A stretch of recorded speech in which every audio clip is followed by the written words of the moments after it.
Okay, so last time we set this panel up, ready to go, and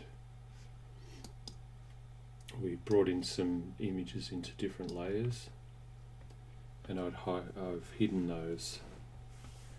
So what we can do now is use the selection tools. So this is the rectangular selection tool, and we can click on the layer mask and mask the image. You'll see it creates a little layer mask which I can delete using right click or control click on the Mac. I can also hold shift and make second and third selections and mask those, and you'll see I can start to create some interesting things. I also have the elliptical marquee tool, which is underneath the rectangular one, so I can do a combination of different shapes for my selections.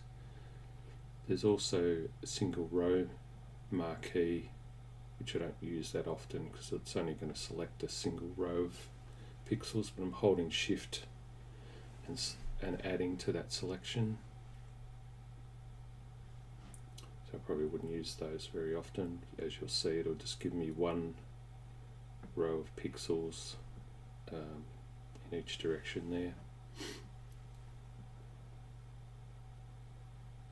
Let's create something else.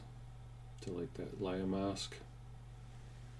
I can also use the lasso tool and sort of make selections sort of free form shapes, more organic shapes. I can hold shift or click the second icon there in the top bar to add to the selection.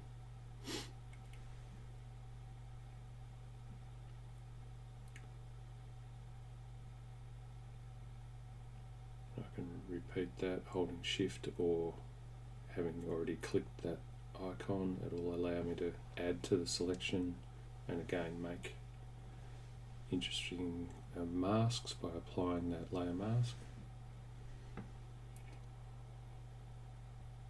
And you can also use the polygon lasso tool, which will give you more straight edges, a little bit like drawing with the pen tool in Photoshop and Illustrator, but it's really just creating a selection, so I can do a couple of different hard-edged selections there.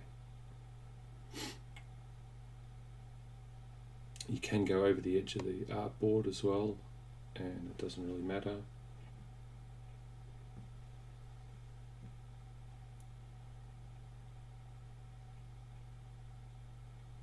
It's created that layer mask. I'm going to delete this again,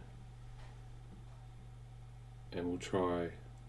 I can't really use any of the other tools. The quick selection tool will probably work, but we'll come back to that later. It'll try and select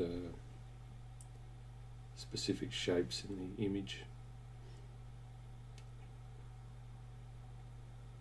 So I'm going to use a combination here, so I have some organic outer shapes, and by using the minus or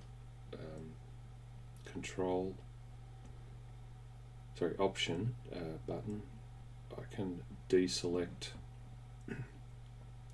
the inner shapes. It's like a donut effect. So you can see you can start to build up some interesting ideas this way. Now I can also bring in another layer. I've got to make sure you activate that layer as well. I've unhidden it and I've activated by clicking on it, and I can also mask this in a similar way. This is a non-destructive editing way. Again, I can use the icon to subtract from that selection, and you'll see when I mask that, you can see the underlying previous layer that we created, so you can start to build things up this way. Now here I've made it deliberately making a mistake here. I've unhidden the layer above the active layer. You'll notice layer 4 is visible and hiding the lower layers. So even though I'm creating a selection, I've got the lower layer activated, and it's causing me some problems because it's not masking the correct layer, so it's created a second mask on that lower layer, which is not what I want. So here's me being confused, trying to work out what's going on, but it's because the layer above is hiding what's going on. So even when I create that mask, I can't see it.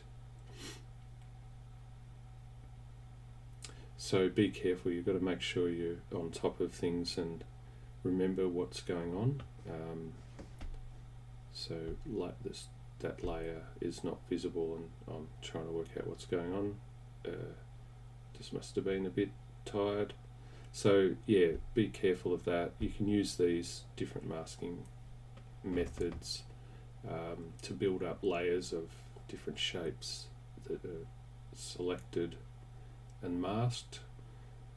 Aha, I've realised that that's what's going on, and now when I mask the layers, you'll see what's going on.